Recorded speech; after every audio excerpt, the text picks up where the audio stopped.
On today's Primetime Local News, Lloydminster comes together to mark National Day for Truth and Reconciliation. And what you need to know ahead of the Stockade Roundup. Plus, one of the best rushers in the CFL passes away.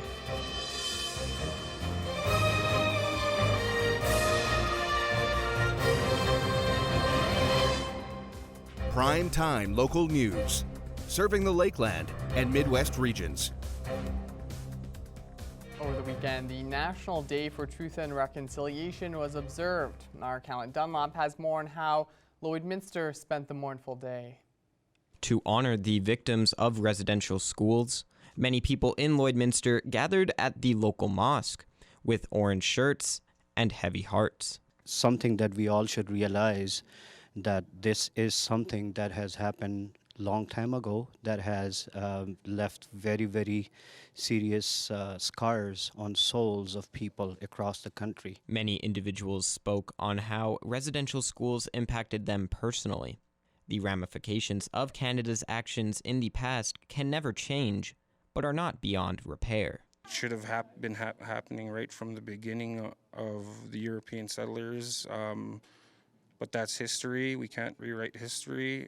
We could just move forward. And so any nation here on this continent that wants to build this relationship with First Nations are more than welcome, because that should have been the true intent from the first settlers' arrival. Canadians across Canada honored the event on top of wearing orange shirts by having local prayer sessions for truth and reconciliation. Callan Dunlop, Primetime, Local News. And sticking with local news, the Lloydminster Rotary Club welcomed their district governor to speak today. As an annual club check-in, the Lloydminster District Governor, Brent Collingwood, came today to discuss some of the ongoing plans for the Rotary Club as a whole this year. Part of the purpose that we like to come and visit all the clubs is, to have direct connection with the district governor. So we have over 63 clubs in our district, and so we want to travel around and get to know the Rotarians one by one individually. We have a common theme and a message that we like to bring. Our theme this year is called Create Hope in the World. And so we talk about how can Rotary clubs in their own communities create more hope in the world. There is a convention coming up in next May 3rd and 4th in Edmonton, and our theme is Create Hope, so we're inviting all of the Rotarians to come to that.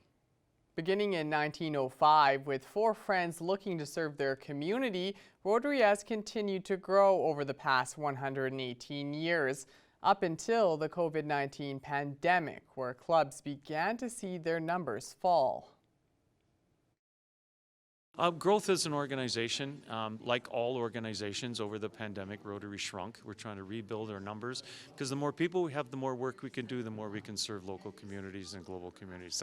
So growth of membership is certainly a key for us. Talk about how Rotary is the largest and oldest service organization in the world. And we just think that there's lots of people out there who want to give back to their communities. And if you want to help the world, let Rotary help you help the world. And so we recommend and suggest that people look to Rotary as that way to give back to their communities. And Collingwood hopes for Rotary to continue to grow in Lloydminster well into the future. And moving from the future to the past, let's take a look at this week's edition of Retrospect.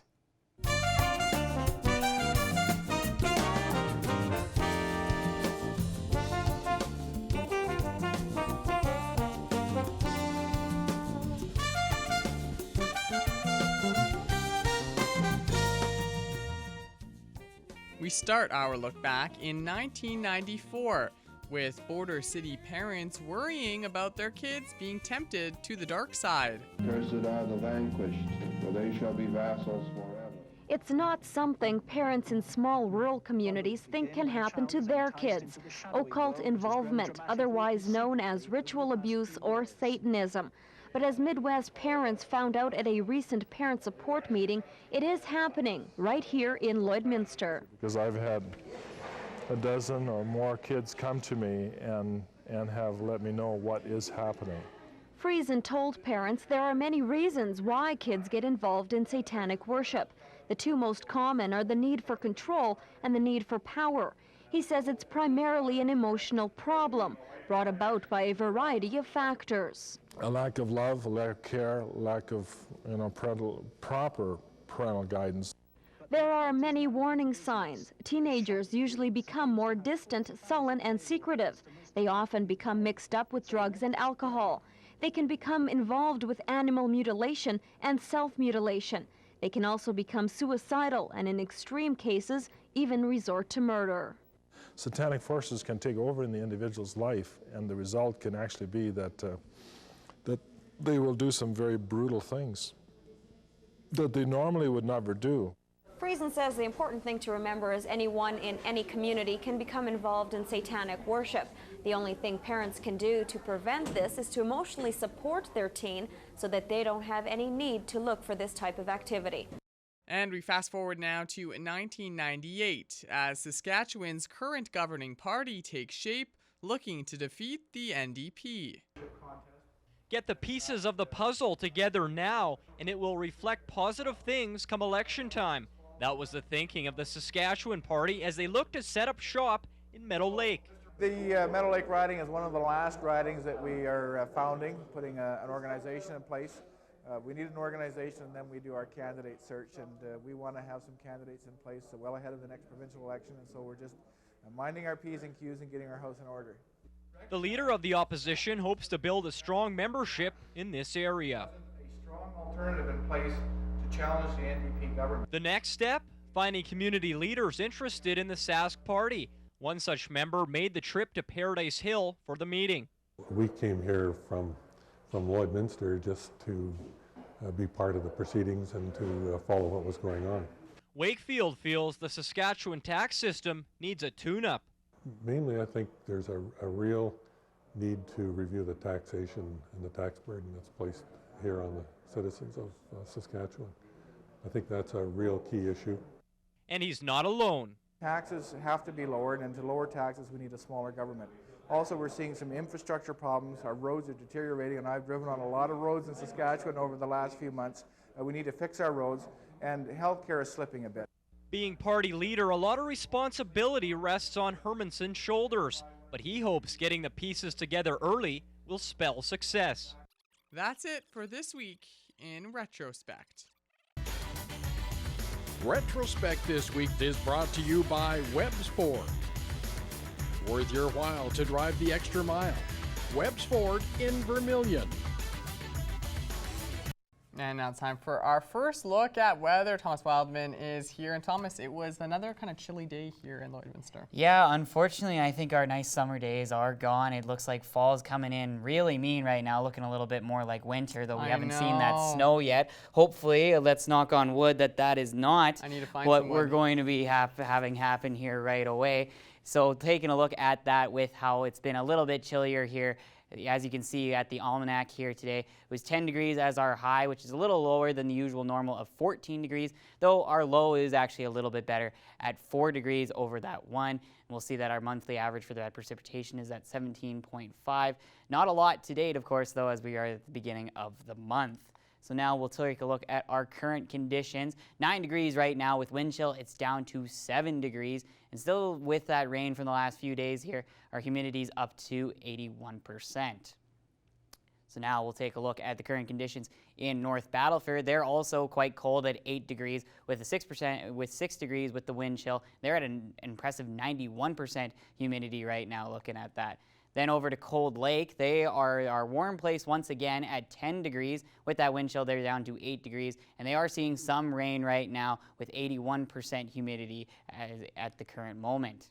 So now we'll take a look at the current temperatures across the region. Lac La Biche is sitting at 12 degrees with Cold Lake and Bonnyville both at 10 degrees as well as St. Paul. Our warm area out to our friends out in the east there, or more west, is Edmonton. Vegreville is sitting at 13 degrees. Vermilion and Wainwright 11 and 12 respectively. And Provost is at 10 with Marwayne and us here in Lloydminster at 9 degrees.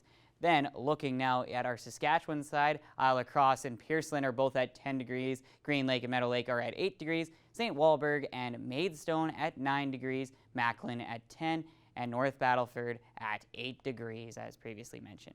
So now we'll take a look at tonight's forecast. Lloydminster, we're going to get down to that 4 degrees as mentioned earlier. It's going to be clearing up, 25% chance for precipitation.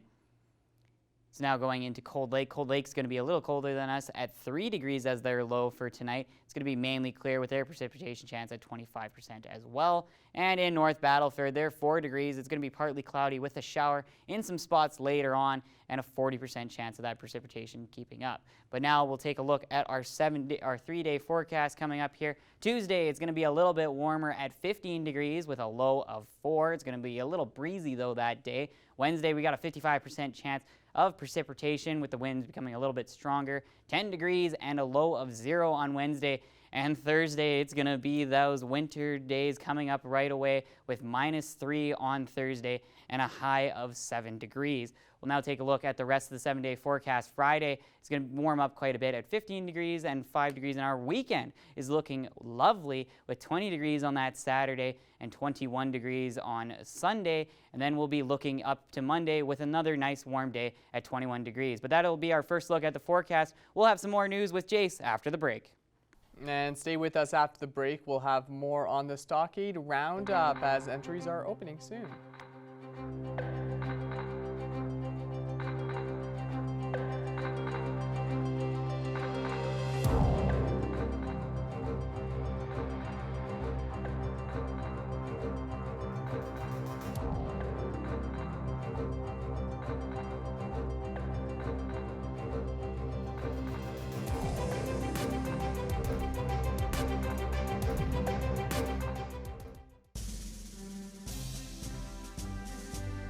Today's oil prices are brought to you by First General Services.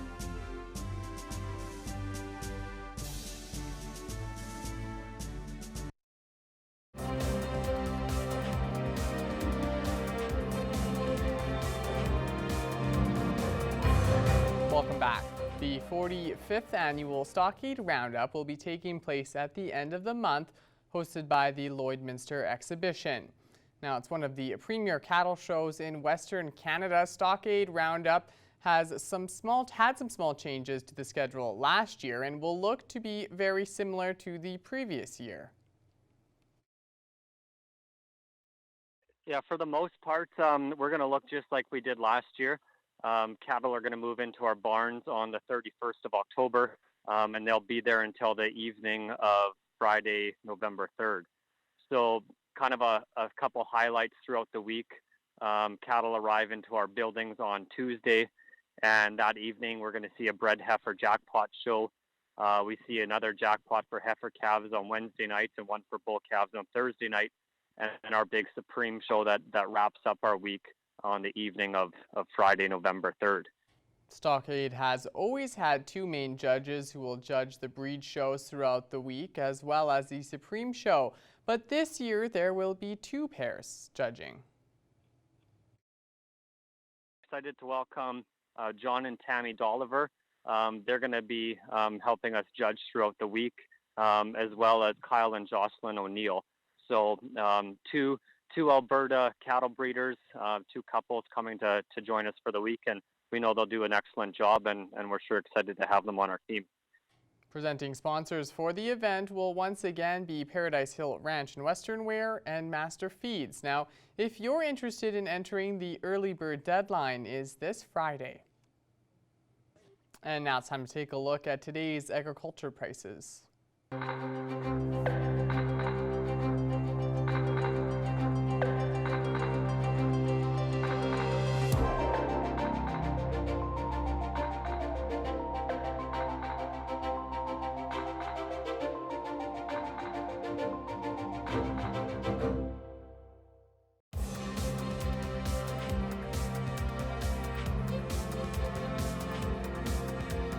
And we start sports tonight with some sad news. CFL legend George Reed has passed away at the age of 83. George Reed, selected for Shenley's Most Outstanding Player Award in 1965. He is regarded as the greatest rushing back in CFL history. The 9-time CFL All-Star rushed for 1,000 yards in a season 11 times. and still holds the league record of 134 touchdowns. His number 34 is one of just 8 numbers retired by the Saskatchewan Roughriders. Reed was a staple in the community, establishing the George Reed Foundation all the way back in 1975. And as we had to break, let's take a look at some of your pet photos. Remember, if you want to see your pets on our show, there's a few ways you can send them to us. Head over to our Stingray Pets and Weather Pictures Facebook page or email them to us, pets@stingray.com.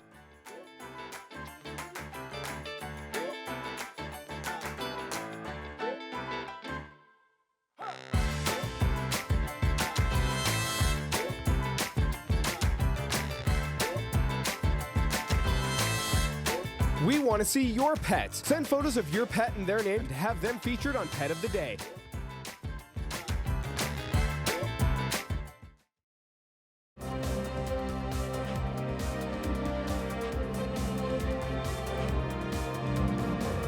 Today I'm joined by the Lloydminster Bobcats head coach, Brad Riella, and he is here today to talk to us about the AJHL Showcase, as well as a very exciting week for the Bobcats coming up this week. And so thank you so much for being with me today, Brad. Yeah, thanks for having me on. All right, Brad. So you guys were down in Calgary for the AJHL Showcase. I know it wasn't maybe the best day in terms of wins down there at the showcase, but overall, what was the feeling for you guys being there and seeing all the other teams as well during the AJHL Showcase? Yeah, it's always a good experience going to those events, and for me being first time at the AJHL Showcase and having a lot of experience with events like that in BC, I was extremely impressed with just the show that the league put on. It was really well run, and everything was extremely professional. So obviously a lot of good hockey played, and a good experience for our players too, just to get in that environment and go through that process. And just for those who aren't aware, what exactly is the AJHL Showcase kind of meant for those players and for the league in general?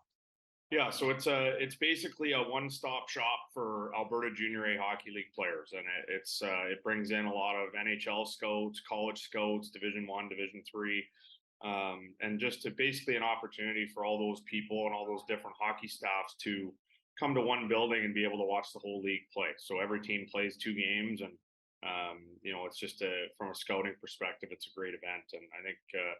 From all the feedback I heard, it sounded like Calgary did an amazing job, and it seemed that way to me as well from what I saw. And so you guys are now with these AJHL Showcase games are now quite into the main part of the season, and we're coming to the now end of the first month. What has been the feeling for you as the head coach with how the Bobcats have played throughout these first just under 10 games? Yeah, I mean, there's a lot of positives, but there's some things too that we need to shore up. I mean, I thought this weekend, obviously, we weren't at our best, and I thought we were a little passive. I didn't think we attacked the game enough. I didn't think we took enough pride in what our identity was. I'm not going to say that the effort wasn't there, because I find with our players, there's always effort. They're a really good group of hardworking guys, and but our execution and just the way we attack the game wasn't there. So that's going to be a big focus for us today. Coach Jeff and Coach Sheldon are on the ice with some of the guys right now, shoring up some details. And then, practice today, practice tomorrow will just be about, just having more of an attacking mindset and really getting after teams. And that's what we're looking forward to doing Wednesday night against Spruce.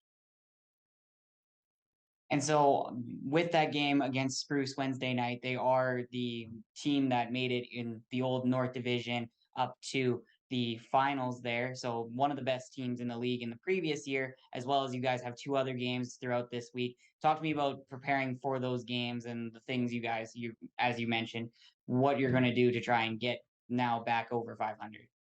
Yeah, I mean, we have to, I always go one game at a time. So just speaking to Wednesday against Spruce Grove, we just need to attack them and really dictate how the game is going to be played. We've gotten into a bit of a rut the last couple with, and there's a bunch of factors there, but at the end of the day, we've just kind of sat back a little bit too much and been a little too passive with the things we're doing. And so that's been a big focus for us. We went through the video today. As a coaching staff, we're just spending a lot of time trying to correct those details, and no better place than at home to get ourselves back on track. So it's one of those things. If you don't like pressure, you shouldn't coach or play at this level. And there is a bit of pressure on us now, and that's a good thing. It's a good thing for our players to go through, and it's a good thing for our staff too. So it's just get back to work Wednesday night and get back in the win column. Perfect. Thank you so much, Brad, for all this information and the talk today. And yes, we will definitely see you and the rest of the crew on Wednesday night when you guys take on the Spruce Grove Saints in the Civic Center. Awesome. Thanks so much. Appreciate you having me on.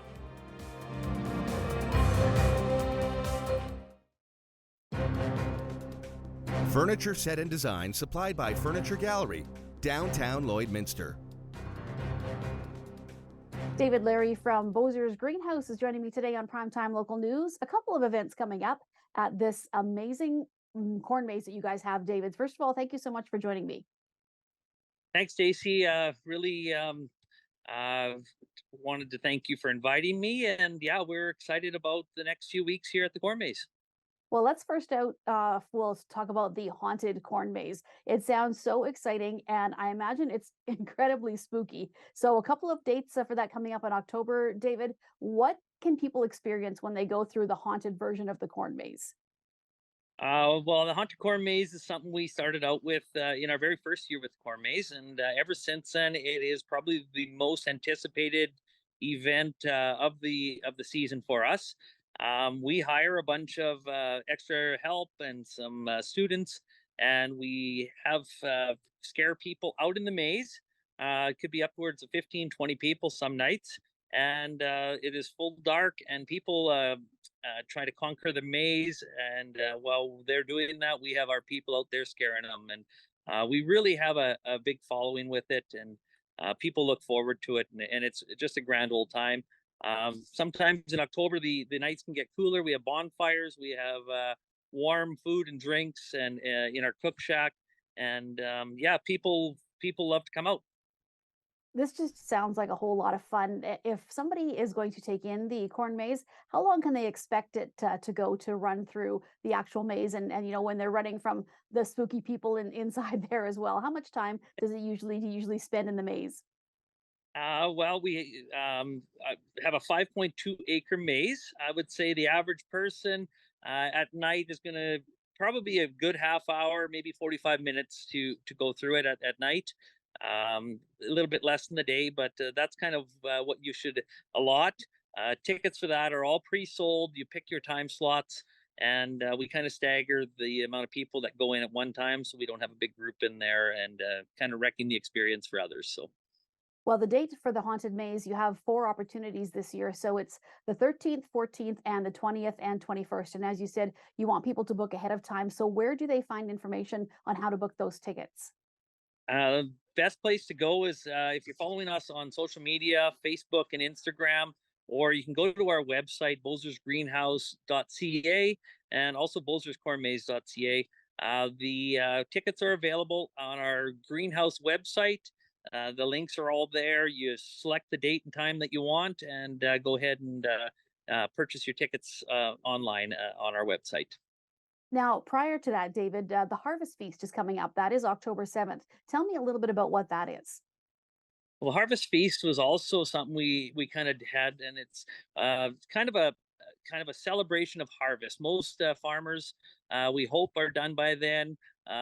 People have got their gardens in, and we thought the best time to do that is during Thanksgiving.